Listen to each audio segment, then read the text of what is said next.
Assalamualaikum warahmatullahi wabarakatuh. Perkenalkan, nama saya Andri Sodikin.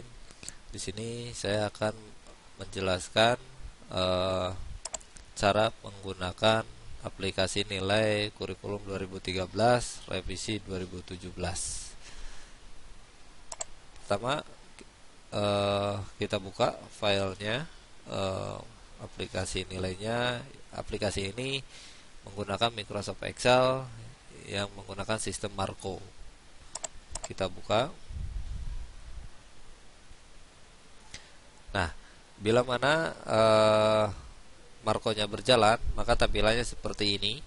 Tapi bila mana Marco-nya tidak jalan, di bagian atas ini ada warna kuning, maka kita akan memilih enable kontennya.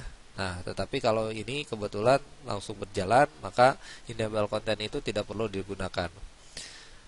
Untuk menggunakannya kita langsung saja kita mulai klik menu, kemudian kita ubah biodata kita. Di sini untuk pertama biodata sekolah, bupaten, nama kepala sekolah, NIP-nya. Nah, untuk NIP misalkan untuk sekolah swasta biasanya ada NUPTK ataupun NIP. Ini tinggal kita rubah saja mau NIP atau NUPTK. Kemudian kalau misalkan NIP, kita ganti NIP, kemudian masukkan NIP-nya. Kemudian untuk semester kita rubah, tinggal kita pilih saja ganjil atau genap. Misalkan kita coba ganjil. Kemudian tahun pelajarannya misalkan tahun sekarang 2017-2018. Kemudian nama gurunya kita tinggal masukkan, sama halnya dengan tadi kepala sekolah, mau NIP ataupun NUPTK. Kemudian kita masukkan. Nah, kemudian masukkan juga mata pelajarannya yang kita mau kita nilai. Untuk nama guru di sini terdapat pilihan, itu kita bisa menggantinya di data guru di sini. Jadi kita bisa memasukkan nama gurunya di sini. Misalkan saya contohkan Budi, NIP-nya misalkan 2345678 seperti ini. Kemudian kita klik menu, maka di sini pun ada nama Budi dengan NIP-nya langsung. Nah, untuk mata pelajaran itu ada di kompetensi keahlian. Pertama, kalau misalkan pelajaran yang di luar ini C1, C2, C3, maka ini dikosongkan. Jadi caranya tinggal dipilih di sini, pilih yang bagian kosong seperti ini. Jadi ini kita pilih hanya dari mulai agama sampai dengan penjas. Tapi kalau misalkan untuk pelajaran C1, C2 dan C3 dan mulok, maka ini kita harus milih dulu jurusannya. Kita misalkan contoh di sini teknik pemesinan sampai rekayasa perangkat lunak. Kalau misalkan ininya tidak ada, maka kita pilih edit di keahlian. Misalkan jurusan kita mau ganti yang tidak ada di sini, kita ganti. Misalkan di sini klik edit keahlian. Di sini saya sediakan ada 6 keahlian. Jadi ini kita masukkan mulai dari bidang keahlian, program keahlian, sama kompetensi keahlian. Alangkah baiknya menu ini diisi oleh bagian kurikulum. Jadi biar struktur kurikulumnya atau struktur pelajarannya sesuai dengan yang diinginkannya. Misalkan di sini kalau bidang keahlian tinggal diedit saja program keahliannya sampai dengan 6 keahlian. Kemudian masukkan daftar pelajarannya sesuai dengan masing-masing jurusan. Setelah ini telah beres, baru kita kembali lagi ke menu, maka tinggal kita pilih pelajarannya sesuai dengan yang kita perlukan. Ini contohkan pelajaran pemesinan. Tapi saya memilihkan misalkan simulasi digital. Kemudian setelah ini beres, baru kita masukkan KB, atau KB itu lebih dikenal kalau dulu adalah KKM. Jadi kita masukkan setelah ada perhitungan KKM-nya, masukkan di sini untuk pengetahuan dan di sini untuk keterampilan. Jadi ada 2 KKM. Ini KKM ini berpengaruh nanti untuk penilaian pada nilai predikat, karena nantinya ada interval. Jadi semakin besar KKM, maka semakin besar juga predikatnya. Nah, setelah ini KKM masuk, kemudian kita input deskripsinya. Tapi sebelum kita input deskripsi, kita masukkan dulu kelasnya. Karena aplikasi ini bisa digunakan 3 tingkat sekaligus dalam satu mata pelajaran. Misalkan kayak pelajaran PAI, misalkan pendidikan agama, itu misalkan 1, 2, 3 ada, maka ini bisa dilaksanakan. Kecuali pelajaran yang hanya satu, misalkan contoh kayak produktif, maka ini harus dipakai satu tingkat. Misalkan saya contohkan di sini untuk kelas 10. Kemudian jurusannya di sini misalkan saya jurusan teknik mesin, misalkan teknik mesin 1 seperti ini. Nah, kemudian kalau ingin ada 2 kelas berarti di sininya 11. Kemudian TM 1 juga misalkan. Kemudian ini 12. Ini TM 1. Nah, setelah beres, misalkan ini kelasnya, baru kita ke deskripsi. Kita klik deskripsinya, maka di sini ada 3 tingkat untuk masing-masing deskripsinya masing-masing. Tapi kalau hanya cuma 1 tingkat, maka yang keluar hanya bagian yang kita buat. Misalkan kelas 10 di sini ya, yang berarti yang kita buat hanya posisi yang di kelas 10. Kemudian kita masukkan deskripsi yang ada KD ya, KD-KD-nya setiap mata pelajaran. Misalkan di sini saya contohkan untuk mata pelajaran simulasi digital. Di sini saya contohkan ada 4 KD, jadi saya masukkan di sini 4 seperti ini ya. Jadi ada 4. Kalau misalkan ada banyak ya, ini maksimal hanya 8 untuk KD. Setelah beres, kita klik menu di sini.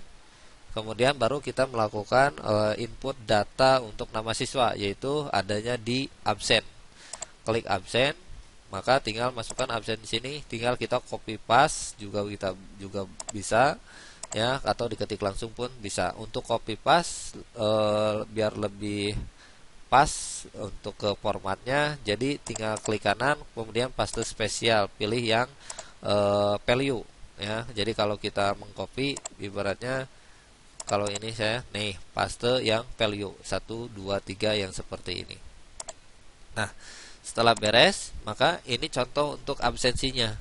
Jadi absensinya kita bisa langsung juga di sini. Jadi untuk H itu untuk hadir, kemudian S sakit, izin itu I, kemudian A adalah alfa. Jadi kita tinggal memasukkan saja, dan di sini terdapat skor, penilaian, dan persentasenya. Untuk nilai bisa langsung lewat sini, menu daftar nilai, atau di menu pun ada di nilai seperti ini yang warna merah. Kita klik untuk menu nilai. Nah, di sini untuk menu nilai yang pertama adalah untuk pengetahuan. Di sini untuk nilai pengetahuan ada 8 sesuai tadi 8 KD, cuma karena kita tadi memasukkan 4 KD, jadi 4 KD sini adalah kosong alias tertutup. Jadi supaya tidak melebihi penilaian kita, karena penilaian kita sesuai dengan jumlah KD-nya. Penilaian kita ini diambil sesuai dengan per KD. Jadi misalkan di sini ada penilaian 1, 2, dan 3, nanti hasilnya pun dirata-ratakan ini untuk per KD. Hasil ini yang akan menentukan deskripsinya. Nah, di sini ada contoh penilaiannya. Ini setiap KD. Nanti kita geser sebelah sini. Nah, nanti kemudian di sini ada HPH atau hasil penilaian harian. Itu termasuk tadi dengan yang KD dan absensi. Ini kita dirata-ratakan. Jadi ada 4 KD itu. Kemudian di sini ada HPTS, itu hasil penilaian tengah semester, atau kalau dulu lebih dikenal dengan UTS itu. Kemudian ada HPAS, itu hasil penilaian akhir semester atau UAS kalau dulu. Nah, di sini setiap penilaian itu ada bobot penilai. Jadi setiap ini, contohkan saya penilaian harian itu bobotnya 2, untuk HPTS itu 1, HPAS itu 1. Dan di sini di total bobotnya untuk penilaian ini sekian, dan total bobotnya ada 4. Baru nanti tercetaklah hasil nilai rapot. Di sini contoh nilai rapot, dan ada contoh predikat. Nah, ini yang dimaksud dengan tadi predikat, kita harus memasukkan KKM. di sini KKM kita adalah 75. Jadi batas minimal itu untuk KKM itu 75, maka dari sinilah 75 nilai maksimum 100, maka untuk sesuai dengan rumus panduan penilaian itu adalah 100 dikurangi 75 kemudian dibagi 3, maka interval predikatnya itu ada 8. Jadi setelah 75 ditambah 8 ditambah 8 lagi. Jadi untuk mendapatkan nilai A itu sampai dari KKM 75 itu harus 92, dan untuk baik adalah 83. Jadi di bawah 75 maka nilainya atau predikatnya adalah D. Kemudian deskripsi yang ada di sini ini secara otomatis akan keluar sesuai dengan penilaian yang kita lakukan per KD-nya gitu. Maka disinilah keluar deskripsinya. Itu untuk penilaian pengetahuan. Nah, kemudian kita lari ke penilaian keterampilan. Nah, untuk keterampilan itu setiap KD-nya ada beberapa penilaian. Misalkan ada proses, ada produk, ada proyek, dan ada portofolio. Nanti nilainya itu berjenis optimum. Jadi masing-masing setiap ini tuh ada optimumnya. Jadi diambil setiap penilaian itu optimum alias yang terbesar. Penilaian ini setiap KD tidak harus semuanya dinilai, mulai atau proses, produk, proyek, atau portofolio. Itu yang sesuai, yang saya baca sesuai dengan panduannya. Jadi penilaian ini dilakukan sesuai dengan KD-nya. Jadi bisa saja KD ini hanya penilaiannya di proses saja. Atau misalkan contoh di sini saya di KD yang kedua ada 2, yaitu produk sama project-nya gitu. Terus sampai dengan kita 4 KD di sini. Nanti terakhir di sini ada nilai rata-ratanya. Jadi semua optimum itu dirata-ratakan di sini, maka predikatnya pun keluar. Ini sama dengan halnya pengetahuan. Jadi untuk predikat sesuai dengan interval predikatnya. Ini mengacu pada KB atau KKM-nya. Jadi tadi KKM-nya kita isi juga 75, maka intervalnya 8 gitu. Itu untuk penilaiannya. Nah, untuk melihat kita rekapnya, kita bisa klik lihat rekap nilai rapot di sini. Ini kita hasilnya, nilainya untuk nanti dikopikan ke wali kelas. Nah, atau bisa kembali ke penilaian, kita klik penilaian di sini. Kalau kita ke menu, balik lagi juga ke sini. Untuk melihat nilai rekap itu kita bisa lewat sini juga tadi. Tinggal kita klik, maka ini ke rekap seperti ini. Nah, ini ada tambahan menu yaitu ekspor nilai. Jadi ini ekspor nilai ini dimana untuk mempermudah wali kelas untuk memasukkan nilai secara otomatis. Jadi syaratnya setiap guru mata pelajaran mengekspor nilai setiap kelasnya. Jadi dengan cara tinggal klik ekspor nilai seperti ini. Kemudian di sini kita memberi nama filenya, nama mata pelajaran, kelas, kemudian semester. Misalkan sini saya contohkan Siskomdik 10 TM1 semester ganjil 2017. Misalkan seperti itu, kita ketik Siskomdik